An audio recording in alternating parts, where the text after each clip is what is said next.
Hello दोस्तों, आपकी screen पर दिए गए इस रेड आइकन को दबाएं और हमारे चैनल को सब्सक्राइब करें और इस बेल आइकन को दबाएं हमारी वीडियो सबसे पहले पाने के लिए।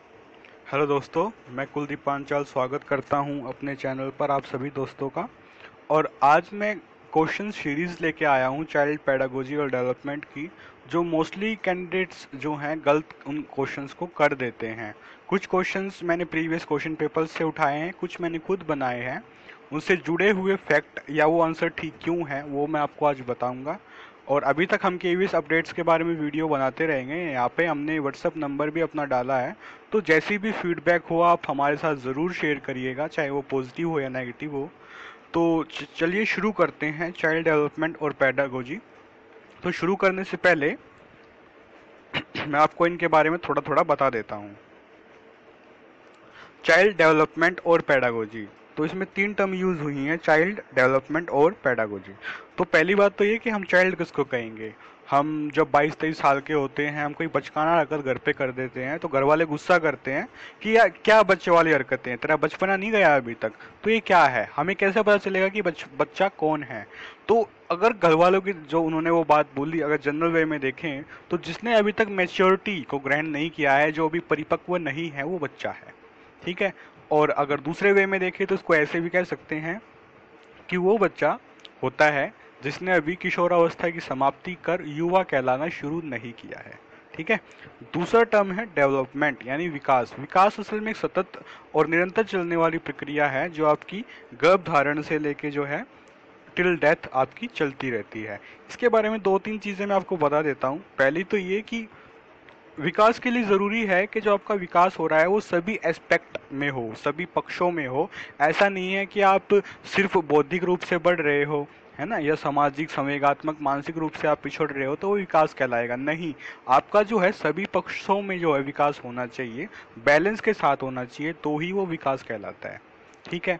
और ये चीज, इसमें एक और चीज बहुत जरूरी है, वो ये कि वृद्धि होना हो, विकास जरूर होता है। वृद्धि का मतलब होता है कि आपका फिजिकल अपीयरेंस यानी शारीरिक रूप से बढ़ रहे हो आप, हाइट बढ़ रही है, वेट बढ़ रहा है, फेस कॉम्प्लेक्शन कैसा है, ये वृद्धि होती है। पर ये होना हो, आपका विकास होगा।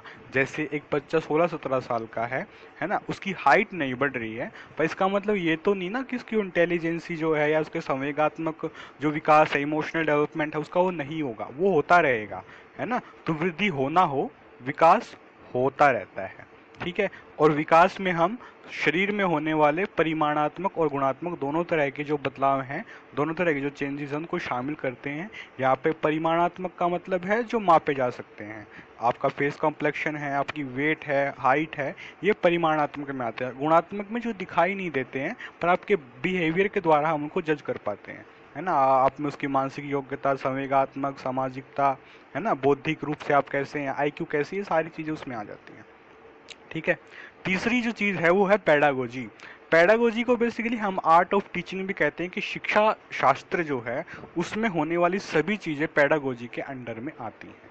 एक टीचर क्या स्ट्रेटेजी बनाता है, वो बच्चों से कैसे इंटरेक्ट करता है ना, हम बच्चे की बेसिक नीड कैसे समझते हैं, उनके इंडिविजुअल नीड कैसे समझते हैं, उनके इंटरेस्ट कैसे समझते हैं, इंडिविजुअल डिफरेंसेस कैसे समझते हैं, एक टीचर कैसा एक अच्छा एनवायरनमेंट बनाता है कक्षा में पढ़ाने के लिए, ये जो सभी चीज़ें हैं ये पेडागोजी के अंडर में आती हैं। ठीक है।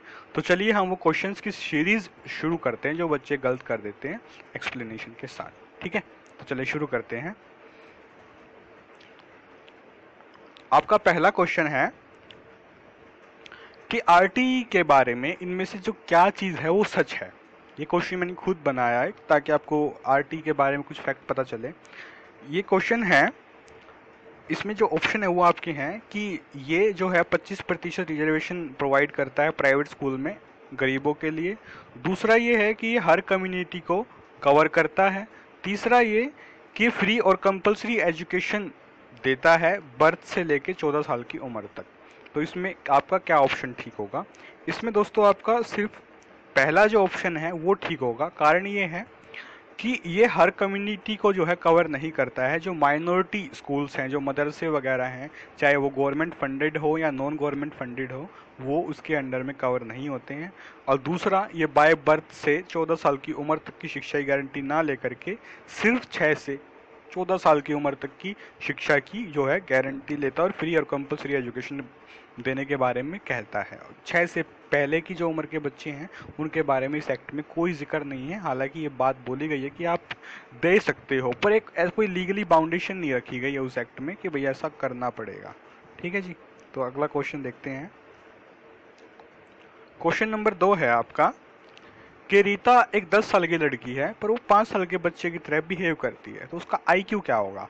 आईक्यू आप जब भी निकालेंगे आपको एक चीज याद रखनी है, आपको मेरा काम, क्योंकि जो आईक्यू निकालने का काम मैंने आपको दिया है ना, तो आप मेरा काम एक चीज याद रखें, एक शब्द याद रखेंगे जिससे आप आईक्यू निकाल पाएंगे। मेरा काम का मतलब है मेंटल एज और काम का मतलब है करंट एज। ठीक है, तो आपको करना ये है कि मेंटल एज इंटू 100 यानी गुना 100 अपॉन करंट एज यानी कि बटे में जो करंट एज है वो। अभी देखें उदाहरण से समझ लेते हैं। अभी जो लड़की है 5 साल के बच्चे की तरह बिहेव करते तो मेंटल एज हुई 5 गुना में 100, ये हमेशा रहेगा गुना 100 यहाँ पे। ठीक है, और उसकी करंट एज है 10। ठीक है, तो 500 को 100 से गुना करेंगे हो जाएगा 500 और 10 से भाग करेंगे तो आएगा 50। ठीक है, तो उनकी जो आईक्यू होगी वो होगी 50। अगला क्वेश्चन देखते हैं। क्वेश्चन नंबर 3 है आपका कि which of the following is not an important aspect of numbers sense, यानी जो अंकों की समझ है उनमें इसमें से क्या जरूरी नहीं है।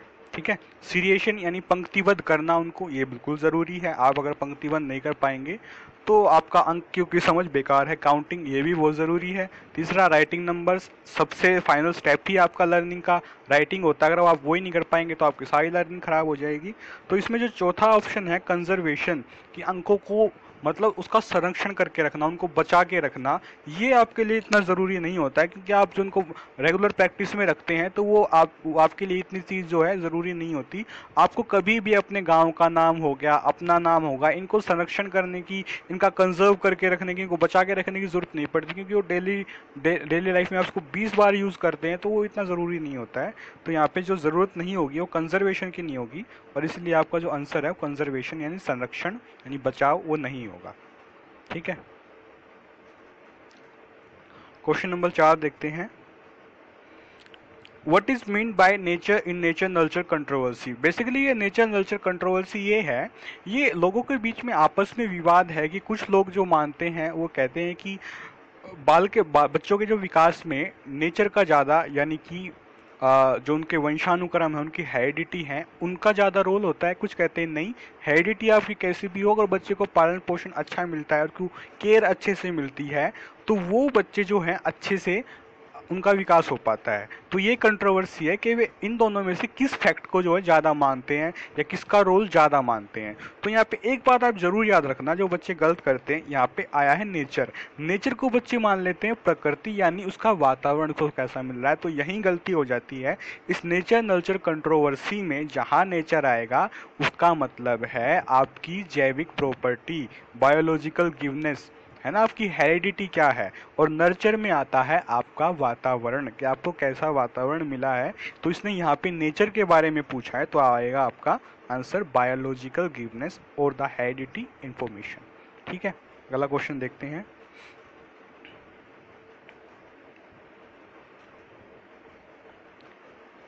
देखिए, इंडक्टिव मेथड यानी जो आगमन विधि है उस विधि के बारे में इनमें से क्या सच नहीं है।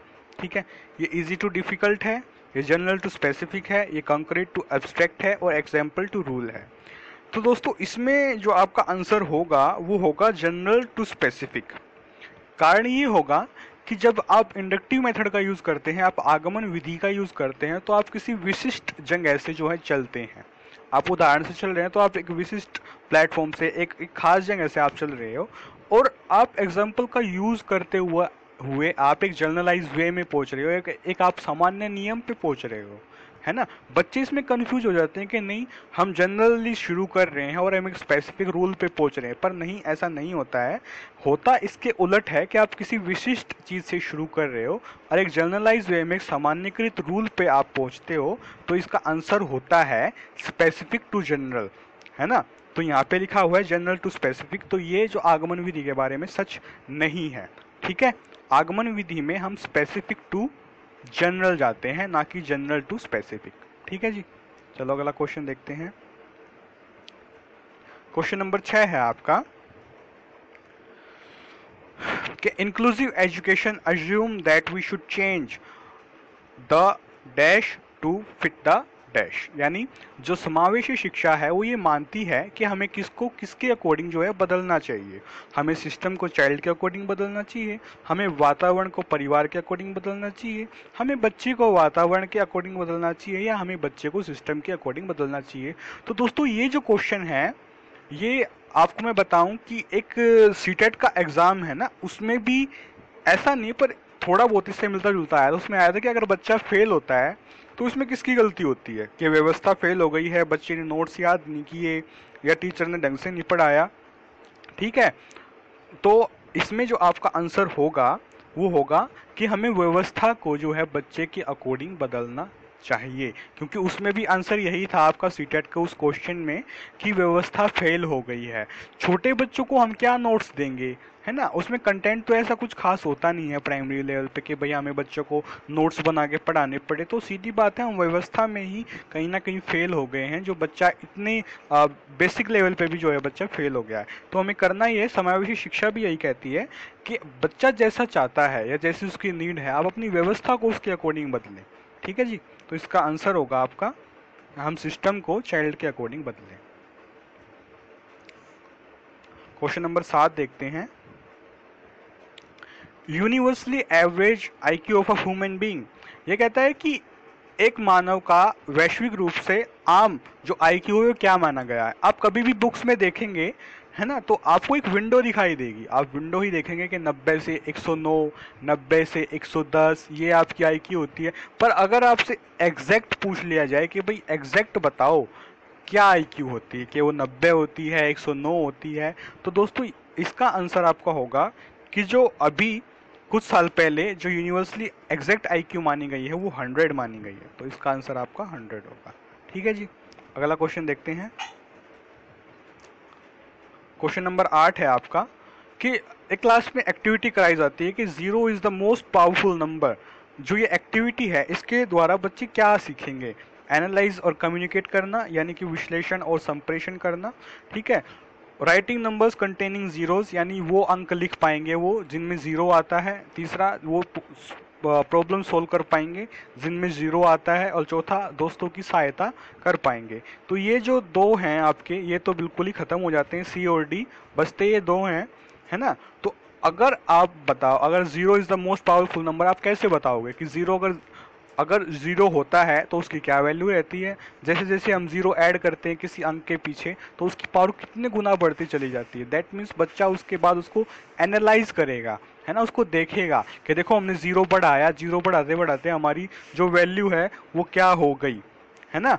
तो इसलिए इसका आंसर जो आपका होगा वो एनालाइज और कम्युनिकेट करना, कि बच्चा जीरो को जब अदर अदर अलग अलग उदाहरण उनके वो देखेगा, है ना, तो उनको समझने के बाद वो विश्लेषित कर पाएगा, उसको टुकड़ों में बांट के देख पाएगा कि हाँ, जीरो अगर एक था तो क्या वैल्यू हुई, दो हो गया तो क्या वैल्यू हो गई, तीन जीरो हो गए किसी डिजिट के पीछे तो क्या वैल्यू हो गई। ठीक है, और उसके साथ साथ वो कम्युनिकेट कर पाएगा, संप्रेषित कर पाएगा अपनी बात को कि उसने ऐसा क्यों कहा है। ठीक है जी, तो इसलिए आपका आंसर जो होगा वो होगा एनालाइज और कम्युनिकेट करना।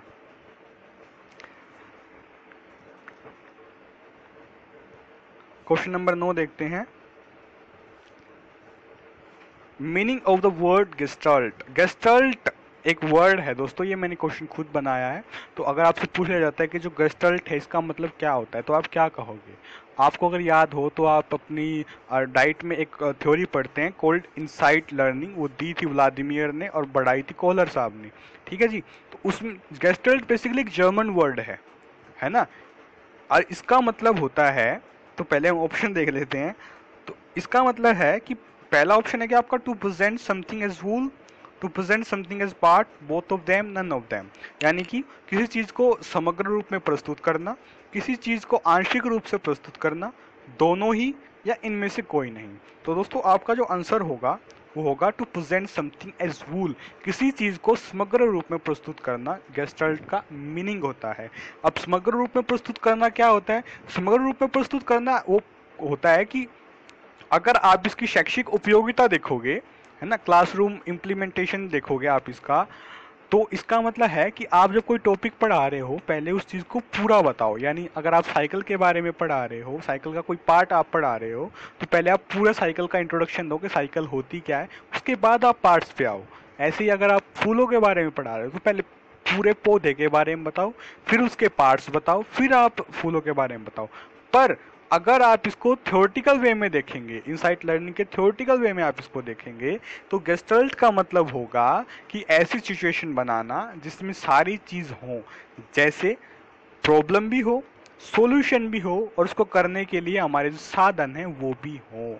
आपको अगर इनसाइट लर्निंग में वो एक्सपेरिमेंट जो किया गया था उसमें यही चीज थी कि वो जो सुल्तान नाम का जो चिंपैंजी था उसको ऐसे कमरे में बंद किया जाता है कि वहां पर डब्बे भी होते हैं, केले भी होते हैं, है ना, और वो प्रॉब्लम भी है, सॉल्यूशन भी है, साधन भी है, बस उसको अपनी अंतर्दृष्टि का जो है यूज करते हुए उसको सॉर्ट आउट करना है।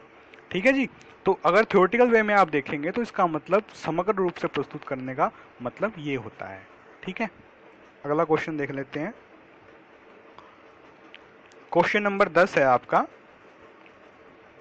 कि मानव विकास जो है किस चीज का परिणाम है। पहला ऑप्शन है कि आपके पालन पोषण और शिक्षा का, दूसरा है interaction between heredity and environment यानी आनुवंशिकता और वातावरण के अंतःक्रिया का, तीसरा है सिर्फ वातावरण का, या चौथा है सिर्फ हेरिडिटी का।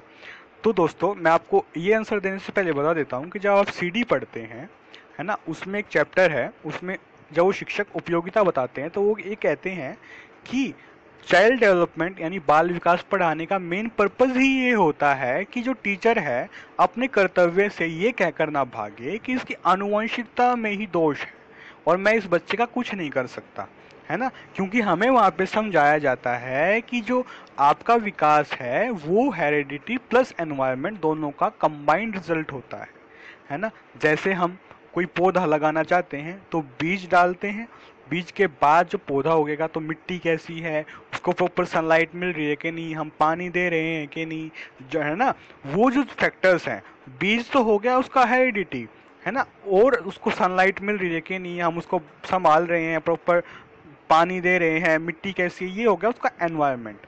ये दोनों चीजें अच्छी होंगी तभी एक पौधा जो है अच्छे से फल फूल पाएगा। ना तो आप सिर्फ आनुवंशिकता पे जो है बेस पे आप विकास कर सकते हैं, ना आप वातावरण के बेस पे विकास कर सकते हैं। तो इसलिए जो आपका आंसर होगा वो होगा interaction between heredity and environment.